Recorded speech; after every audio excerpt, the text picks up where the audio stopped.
Deepika colour India മത്സരത്തിന്റെ ഇടുക്കി ജില്ലാതല ഉദ്ഘാടനം കട്ടപ്പന ഡോൺ ബോസ്കോ സെൻട്രൽ സ്കൂളിൽ നടന്നു. മന്ത്രി റോഷി അഗസ്റ്റിൻ ഉദ്ഘാടനം ചെയ്തു.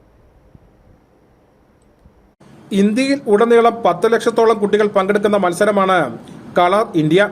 ഒരേ ഇന്ത്യ, ഒരൊറ്റ ജനത, നാം ഒരു കുടുംബം എന്ന ആശയങ്ങളിൽ നിന്നുകൊണ്ട് വിഭാഗീയതയ്ക്ക് അപ്പുറം ഏകതയുടെ പുതിയ ഭാരതം കുട്ടികൾ രചിക്കുന്നതിന്റെ സാക്ഷ്യം കൂടിയാണ് ഈ മത്സരം. നമ്മുടെ രാജ്യത്തിന്റെ വിവിധ ഭാഗങ്ങളിലായി 10 ലക്ഷത്തോളം കുട്ടികൾ പങ്കെടുക്കുന്ന ഒരു വലിയ ആഘോഷമായി മാറിയിട്ടുണ്ട്. ഇതിന്റെ ലക്ഷ്യമാണ് ഇത് ഏറ്റവും പ്രധാനപ്പെട്ടത്.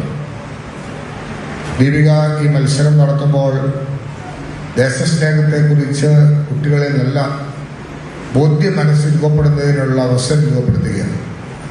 ഇതോടൊപ്പം ലഹരിക്കെതിരെയുള്ള പോരാട്ടം എത്രത്തോളം ശക്തമാക്കണം എന്നുള്ള നല്ല മെസ്സേജാണ്. School manager father Varghese Thannipara, Deepika friends club സംസ്ഥാന പ്രസിഡന്റ് ലോറൻസ് ഏനാനിക്കൽ എന്നിവർ സംസാരിച്ചു. DFC സംസ്ഥാന വൈസ് പ്രസിഡന്റ് VT തോമസ് ദേശീയോദ്ഗ്രഥന പ്രതിജ്ഞ ചൊല്ലിക്കൊടുത്തു. Father Varghese Edathichira, father James Plakkattu, father Ajeesh Sebastian എന്നിവർ സന്നിഹിതരായിരുന്നു. News bureau, Kattappana.